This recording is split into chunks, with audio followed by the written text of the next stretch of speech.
Kapag pinaluha mo ang nanay mo, tandaan mo, may kabayaran ang bawat luha niya.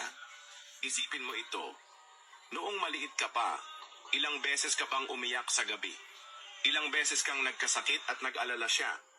Ilang beses kang nagutom at tiniis niya ang sarili niyang gutom para lang may maihain sa'yo? Pero ngayon, sino ang lumuluha? Ganun. Pag sumagot ang bata, bastos agad?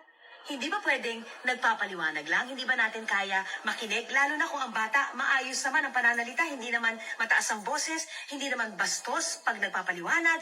Ang iba kasi sa atin, hindi naman nila lahat talagang ayaw makinig. Pag nagpapaliwanag ng bata, sure na tayo. Gusto ko lang maging malinaw sa inyo na dito sa klase ko, ako ang nasusunod. Naintindihan? Ma'am, ito po yung assignment ko. Anong klaseng assignment to? Parang ginawa lang ng bata. Mababa lang grades mo dito, Pinaghirapan ko yung assignment na yun. Sino ang pambansang bayani natin? Ma'am, Scarlett. Ang pambansang bayani natin ay si... Oops! Napakabagal mo sumagot. Ang pambansang bayani natin. Straight to the point ang kailangan ko sagot. Ayusin yung sumagot, Hindi na kayo elementary. Opo, ma'am. Pinayagan ba kita kumain sa loob ng klase ko? Ma'am. Akin na yan. Kung ayaw niyong binabastos kayo, wag niyo akong bastusin. Oo, be. Kayo tayo sa labas mamaya, Hala, galit na si ma'am. Umalis lang ako saglit, ganyan na kayo. First meeting pa lang natin, pinapakita nyo ng mga ugali nyo. Buti pa yung kabilang section, tahimik lang. Kayo na ata ang worst section na napuntahan ko. Kung kami ang worst section, ikaw ang worst teacher. Sorry po, ma'am. At dahil dyan, bibigyan ko kayo ng maraming assignment. Ma'am? Oh, Scarlett, kamusta ka? Sana ikaw na lang ulit teacher namin. Ang sungit ng bago naming teacher eh. Hayaan mo, next quarter, ako na ulit ang magiging teacher nyo. Talaga, ma'am? Thank you, Lord! Okay, class! Na-miss nyo ba ako? Bumalik na si ma'am! At dahil first meeting natin, hindi muna ako magli-lesson. Gusto nyo ba yon? Ma'am, pwede po kami kumain sa kantin? Sure!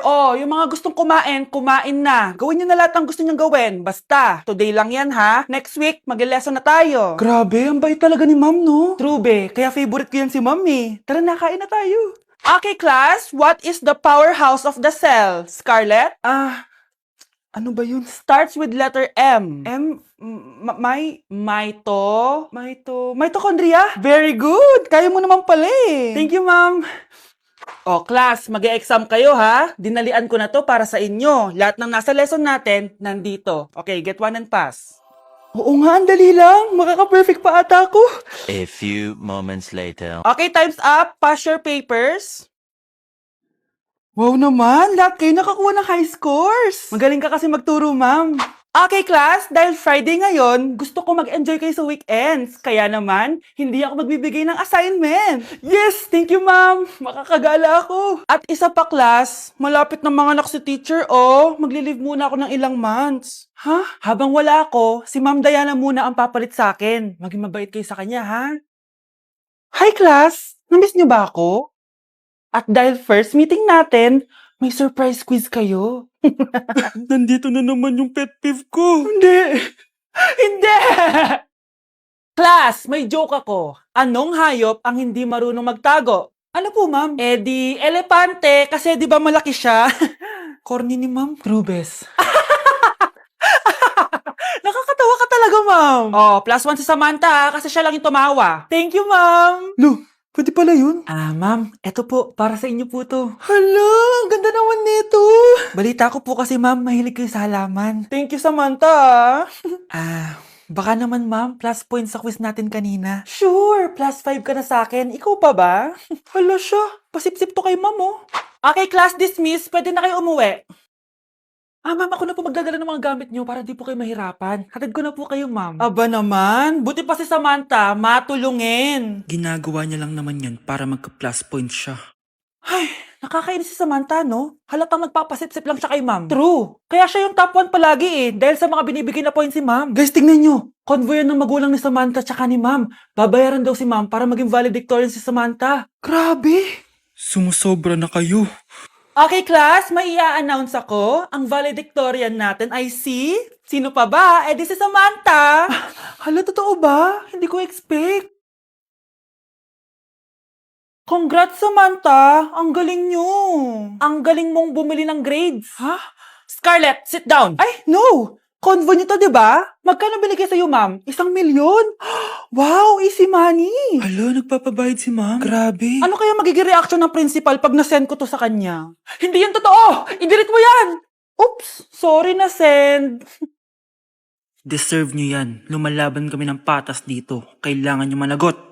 Ma'am, pwede pa po ba ako mag-take ng quiz? Sorry po kung absent ako kahapon. Nilagnat po kasi ako eh. Ay, hindi na pwede. Di ba sabi ko, pag absent na, bawal na mag-quiz. Ano yan, one day lagnat? Tigilan mo ako. Ang sabihin mo, tinatamad ka mag-aral. Ma'am, please, sige na. Humahabol po kasi ako ng with honors eh. Oh, okay ko. Kung gusto mo mag-with honors, hindi ka dapat nagkakasakit.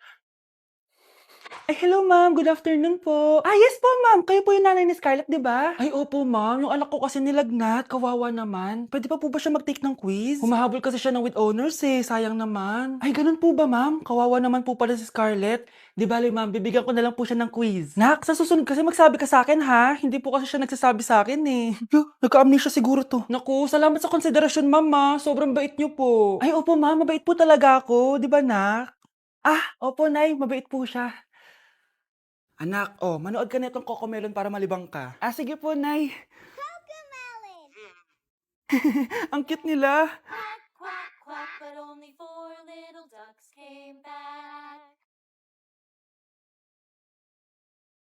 Cocomelon ba yun? No, bawal yan, bawal yan. Ang dede ay pribado, bawal ipakita to, hindi Anak, ano yung pinapanood mo, ha? Ah, Nay, eto na yung bagong Cocomelon. Ay, iba na pala yung Cocomelon ngayon. ang kwet ay pribado, bawal ipakita to. In fairness, educational siya, ha? Ang pepe ay pribado, bawal ipakita to, hindi dapat. Okay guys, may challenge tayo for today. I-stress test natin tong phone. Tignan natin kung kasing solid ko ba to sa life. I-unbox natin. Charan! Guys, eto na siya!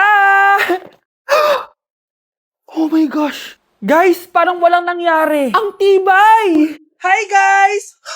Rain check? Nope! Content is content!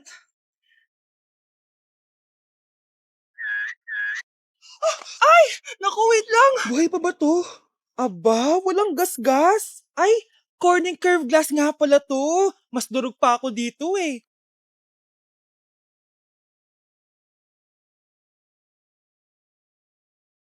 Legit! Kahit sabay-sabay, smooth pa rin. Sana all multitasker. Conclusion?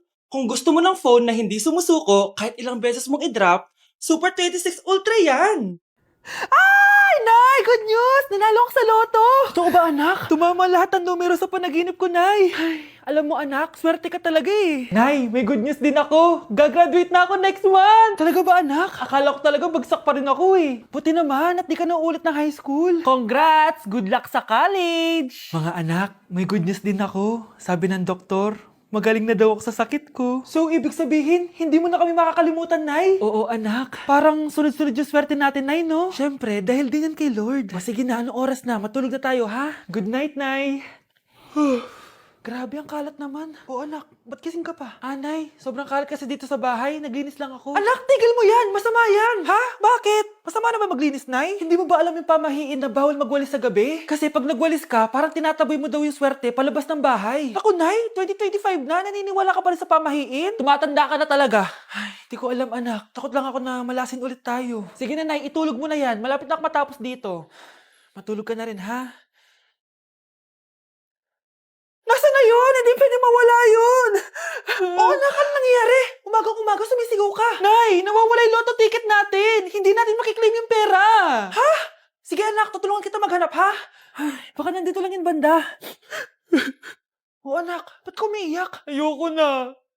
Ginawa ko naman lahat eh, pero binagsak pa rin ako ng teacher ko. Ano? Hindi na daw ako kasama sa mga gagraduate, Nay. Lahat ng effort ko nasayang! Anak! Nay, magpahinga ka muna. Ako na muna bahala dito.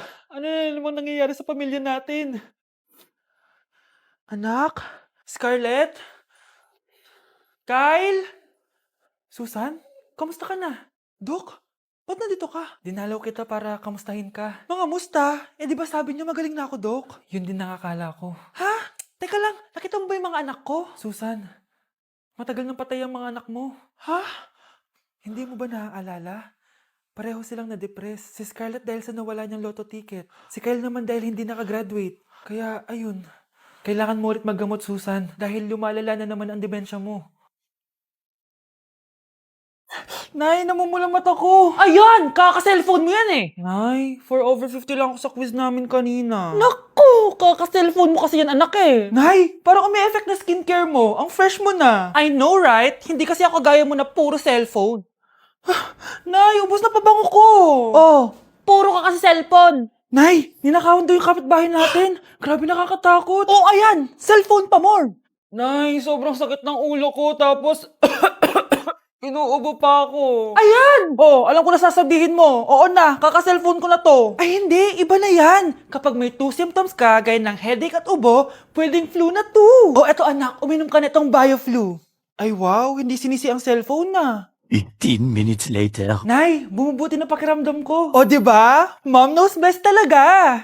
Nay, nawawala yung pera ko sa bulsa. Nakita mo ba? Hindi mo kasi iniingatan yung 500 pesos mo eh. At higit sa lahat, kaka-cellphone mo yan. Ha? Wait, paano niya nalaman na 500 yung nawawalang pera? Good morning, class! Good mood si ma'am ngayon na. Sana good mood lang siya gang mamaya. Bago tayo mag-start, mag-pray muna tayo, okay? Sino gusto mag-lead? Di ako marunong yan, ikaw na lang. Lalo na ako, di nga ako sumisimba eh. Ah, wala. Pag walang pumunta sa harap, lahat kayo, iya-absent ko! Bes, ikaw na lang. Ah, ma'am, ako na lang po. Madali naman pala kayo kausap eh. Okay, class, so dito na nagtatapos sa lesson natin. Oh, may 1 oras pa pala tayo eh. Sige na, i-dismiss ko na kayo. Yes! Be, tara gala tayo. Tara be, buti nilang talaga dinismiss tayo agad. Aba, excited? Uwing-uwi? Ayaw niyo siguro sa subject ko, no? Maghihintay kayo hanggang 4 p.m. dito! Walang uuwi! Grabe naman yung mood swing ni ma'am. Nakakainis. I love you too. Okay, class. Dahil good mood ako today, hindi tuloy ang quiz at lesson natin. Ay, salamat. Magagawa ko na yung assignment ko sa math. Bes, pakopya naman ako niyan. Aba! Sino nagsabi sa inyo na pwede kang gumawa ng assignment sa ibang subject, ha? Ah, ma'am, talagang sinisira niyo mood ko, ha? Lahat kayo bagsak sa quiz! Excuse me, Ma'am Reyes? Bakit mo tinatakot ang mga anak ko? Ma'am, hindi sila matututo kung hindi ko sila tatakutin. Hindi mo kailangan takutin ng mga bata. Kausapin mo sila na maayos. Tama. Tayo ang pangalawa nilang magulang. Dapat maging safe sila sa atin. Gusto mo bang maalala ka nila sa mga pananakot mo? Facts, ma'am. Umayos ka na ha, kung ayaw mong isubok kita sa principal. Deserve.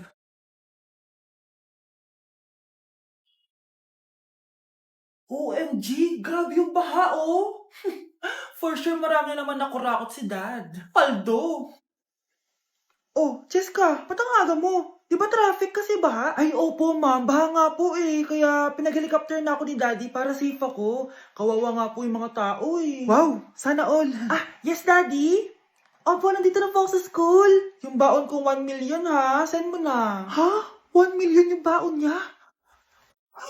No! Binasa mo yung Chanel bag ko! Sorry, Cheska. Alam mo ba kung magkano to, ha? 600,000 to! Mas mahal pa to sa bahay nyo! Napakamahal naman yan. Whatever. Papabili na lang ulit ako. Salamat ka, mabait ako. Nahiya naman tong 300 peso na bag ko. Be, tara sa kantin. Nag-crave ako ng siomay tsaka ng kwek-kwek. Tara. Pwede bang sa Wolfgang na lang tayo mag-lunch? Hindi kasi ako sanay sa mumurahing pagkain. Be! Anong kala mo sa akin? Anak ng CEO? Ano ba yan? Hindi ba kayo binibigyan ng allowance ng daddy nyo? Ako na nga lang. Hindi ka naman ganyan dati. Okay, class. Si Cheska na ang bago nating treasurer. Ma'am, huwag si Cheska. Kukurakutin niya lang yung class funds natin. Parang tatay niya. Flood control, ayaw. Gastos, gusto. Kaya mayaman si Cheska kasi korap ang pamilya niya. Ang laki ng tax na binabayaran ko. Sa Disney Princess pala natin napupunta lahat. Habang kami, binabaha na dito. Ikaw pa helicopter lang. Wow, napaka-lavish mo naman. Tsaka, pairam muna ako nito Chanel bag mo ah. May ambag din ako dito, no? Hindi kami titigil hanggat walang nakukulong. Deserve niyong magdusa.